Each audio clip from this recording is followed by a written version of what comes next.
again guys and welcome to Doc Ivan Answers. Our question for today is by Ma'am Miraflor Lape. So question po niya, ask ko lang po Doc, what if nagkaroon ng side effect dahil sa metimazole tulad ng pagbaba ng WBC? May ibang gamot pa ba na pwedeng gamitin or pwedeng palitan yung metimazole gamit ang ibang gamot? So good question. Kapag may side effect ka sa metimazole, ano pa ba yung pwede nating ibigay na gamot? Unfortunately guys, besides metimazole, PTU lang yung dalawang gamot na pwede sa hyperthyroidism. And dito sa mga to, may cross-reactivity siya. Usually kapag meron ka ng reaction sa metimazole, andun din yung chance na meron kang reaction sa PTU. Ito yon. Kapag may reaction ka pa rin sa PTU, meron pang isang gamot, yung lithium, but usually given po yun as a bipolar medication, but pwede rin po siya makakontrol sa hyperthyroidism. Pero sobrang dalang lang po namin ginagamit yon.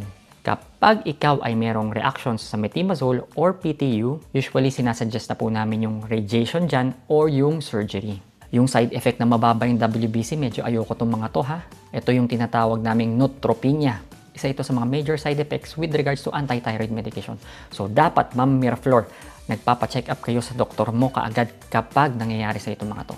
Okay, so hopefully nasagot ko po Ma'am Miraflor and thanks for that question. Try kong gawa ng mas mahabang video. Bye-bye!